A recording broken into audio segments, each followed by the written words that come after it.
साल था 1893। जर्मनी का एक 12 साल का लड़का अपने माता पिता को खो देता है। उसे उनसे थोड़े पैसे विरासत में मिलते हैं जो बाद में ट्रैवल करते समय चोरी हो जाते हैं। सब कुछ खो देने के बावजूद उसने एक चीज नहीं खोई, उसका अनस्टॉपेबल पैशन फॉर वॉचेस। और यही पैशन उसे दुनिया की सबसे बड़ी वॉच कंपनी बनाने तक ले गया। ये है कहानी रोलेक्स वॉचेस की।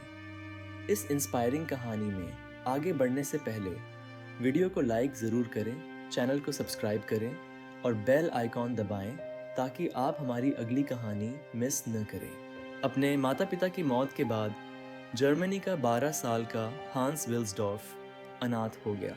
उसका भविष्य अंधकार में डूब गया। उसके रिश्तेदारों ने उसके माता पिता का बिजनेस बेच दिया और हांस को बोर्डिंग स्कूल भेज दिया। वहाँ उसकी दोस्ती एक स्विस लड़के से हुई जिसने उसे स्विट्जरलैंड की वॉच मेकिंग इंडस्ट्री के बारे में बहुत कुछ बताया। जल्द ही हांस को महसूस हुआ कि उसकी असली बुलाहट इसी इंडस्ट्री में है। इसीलिए 1900 में सिर्फ 19 साल की उम्र में वह जर्मनी छोड़कर स्विट्जरलैंड चला गया। वहाँ उसे एक वॉच मेकिंग कंपनी में जॉब मिली जिसका नाम था क्यूनाकोटन। उसका काम था हर दिन सैकड़ों वॉचेस की एक्यूरेसी चेक करना। इस काम ने उसे परफेक्ट वॉचेस बनाने का जुनून दे दिया। 1903 में उसने लंदन में सेटल होने का फैसला किया, लेकिन सफ़र के दौरान एक बड़ी ट्रेजेडी हुई। उसके पेरेंट्स से विरासत में मिले 3,300 जर्मन गोल्ड मार्क्स चोरी हो गए। ये उसके जीवन का बड़ा झटका था, लेकिन आगे बढ़ना ही उसका एकमात्र रास्ता था। लंदन में उसने एक और वॉच मेकिंग कंपनी में जॉब की, जहां वह सेल्स और मार्केटिंग डिपार्टमेंट में था। अगले 2 सालों में उसने मैन्युफैक्चरिंग, सेल्स और सबसे ज़्यादा कंज्यूमर बिहेवियर के बारे में सीखा जो वॉच मेकिंग इंडस्ट्री को प्रभावित करता था। उसे एहसास हुआ कि ज़्यादातर कंपनीज अपनी वॉचेस को फैंसी और डेकोरेटिव बना रही थीं, जबकि कस्टमर्स सिंपल, एक्यूरेट, ड्यूरेबल और एलिगेंट वॉचेस चाहते थे। इस स्थिति को बदलने के लिए 24 साल के हांस ने अपना खुद का वॉच मेकिंग बिजनेस शुरू करने का फैसला किया। लेकिन एक प्रॉब्लम थी, उसके पास कैपिटल की कमी थी। इसलिए उसने अपने ब्रदर इन लॉ को पार्टनर बनाया और बदले में कैपिटल ली। यहीं से बनी विल्सडॉर्फ एंड डेविस फर्म साल 1905 में।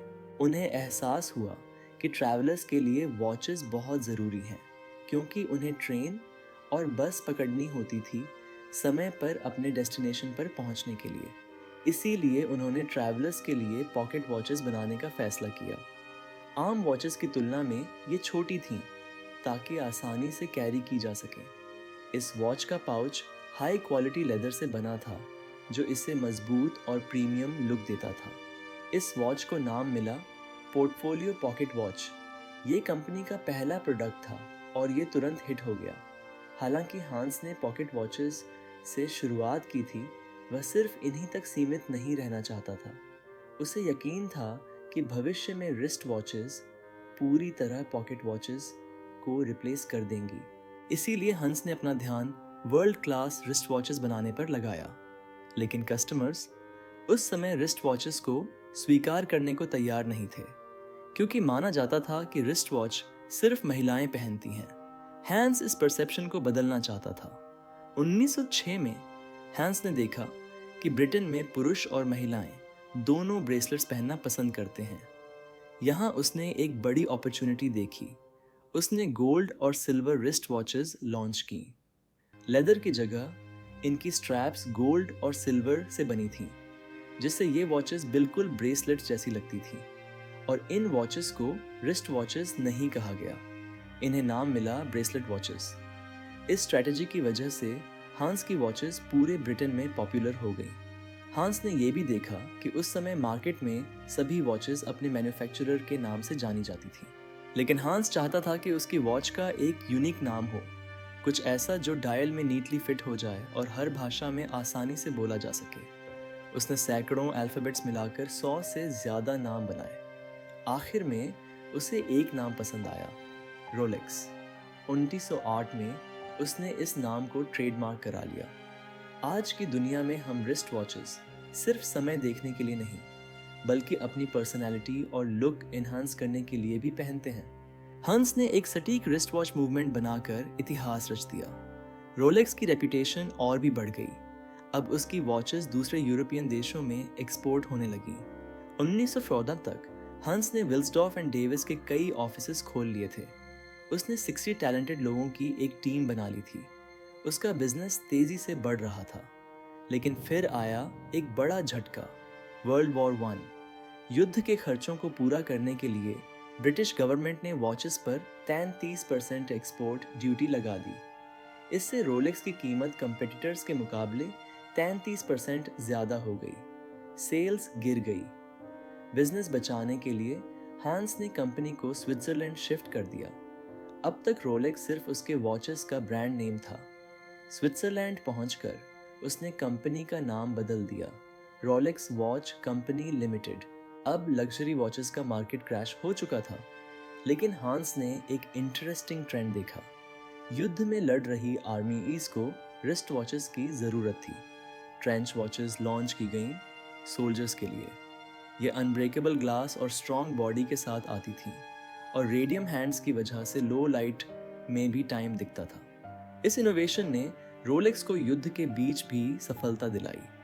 धीरे धीरे रिस्ट वॉचेस ने पॉकेट वॉचेस को पूरी तरह रिप्लेस कर दिया, लेकिन रिस्ट वॉचेस की एक्यूरेसी डस्ट और वाटर से प्रभावित होती थी। हांस ने इस प्रॉब्लम को सॉल्व करने का फैसला किया। उसने एक टाइट वॉच केस बनाया जो मूवमेंट को हीट, डस्ट और वाटर से प्रोटेक्ट करता था। रोलेक्स ने दुनिया की पहली स्क्रू ऑन मैकेनिज्म वाली वॉच केस डिज़ाइन की। रबर रिंग्स ने गैप्स को सील किया और वाइंडिंग क्राउन ने बॉडी को सबमरीन के हैच की तरह बंद कर दिया।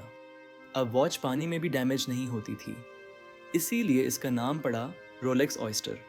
1926 में लॉन्च हुई ये वॉच रेवोल्यूशनरी थी और इसे प्रमोट करने के लिए हांस ने एक रेवोल्यूशनरी मार्केटिंग स्ट्रैटेजी बनाई। उसने स्विमर मर्सिडीज ग्लाइड्से से कांटेक्ट किया, जो पहली महिला थी जिन्होंने इंग्लिश चैनल को तैरकर पार करने का दावा किया था।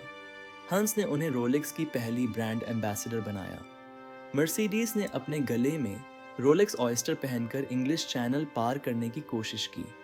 10 घंटे की स्विमिंग के बाद वो 80% रास्ता तय कर चुकी थी, लेकिन थकान से रुक गई। वो चैनल पार नहीं कर पाई, लेकिन रोलेक्स ऑयस्टर परफेक्टली काम कर रही थी।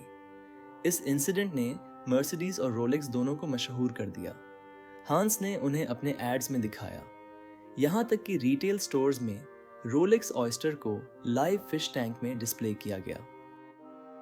हंस ने ब्रिटिश स्टार मिस एवेलिन ले को ब्रांड एम्बेसडर बनाया, जहां वह रोलेक्स पहनकर हाथ मछलियों वाले टैंक में डालती थी। इस यूनिक मार्केटिंग से रोलेक्स ऑयस्टर की वाटरप्रूफ इमेज आइकॉनिक बन गई। रोलेक्स की सक्सेस नई ऊंचाइयों पर पहुंच गई, लेकिन हांस अब भी संतुष्ट नहीं था।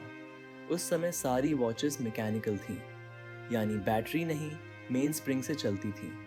मैकेनिकली वाइंडिंग करनी पड़ती थी और हर 2 दिन बाद क्राउन घुमाना ज़रूरी होता था। अगर क्राउन ठीक से बंद न हो तो पानी अंदर जा सकता था।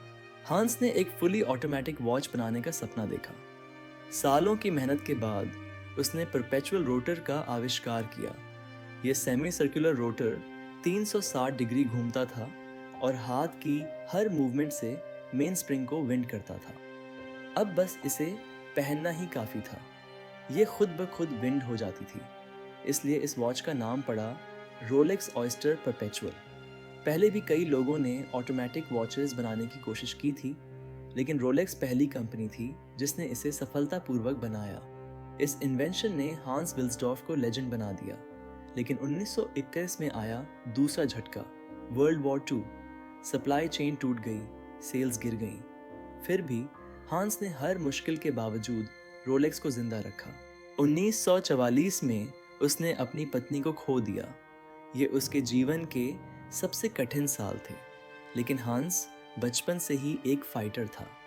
1945 में रोलेक्स ने अपनी 40th एनिवर्सरी मनाई और लॉन्च की रोलेक्स डेट जस्ट, दुनिया की पहली ऑटोमेटिक वॉच जो डेट भी दिखाती थी। कुछ लोगों ने शिकायत की कि डेट बहुत छोटी दिखती है। हांस ने इसका हल ढूंढ निकाला। एक दिन उसकी वॉच पर पानी की बूंद गिरी और डेट जूम होकर दिखी। इसी से इंस्पायर्ड होकर उसने वॉच में 2.5x मैग्नीफाइंग ग्लास जोड़ा। 1953 में लॉन्च हुई रोलेक्स एक्सप्लोरर माउंटेनियर्स के लिए, 1955 में GMT मास्टर पायलट्स के लिए और 1960 में डीप सी स्पेशल जो 11,000 मीटर्स गहराई तक परफेक्ट काम करती रही। रोलेक्स ने खुद को वॉच मेकिंग इंडस्ट्री का राजा साबित कर दिया। चाहे माउंट एवरेस्ट की छोटी हो या ओशन की गहराई, एक ही वॉच ब्रांड हर एक्सट्रीम में टिका रहा, रोलेक्स। 1960 में 79 साल की उम्र में हांस विल्सडॉर्फ इस दुनिया से चला गया, लेकिन पीछे छोड़ गया एक ऐसा ब्रांड जो उसे अमर बना गया। ये थी कहानी रोलेक्स की। अगर आपको ये वीडियो पसंद आई हो तो इसे लाइक, शेयर और सब्सक्राइब ज़रूर करें ताकि आपको ऐसी और अमेजिंग स्टोरीज मिलती रहे।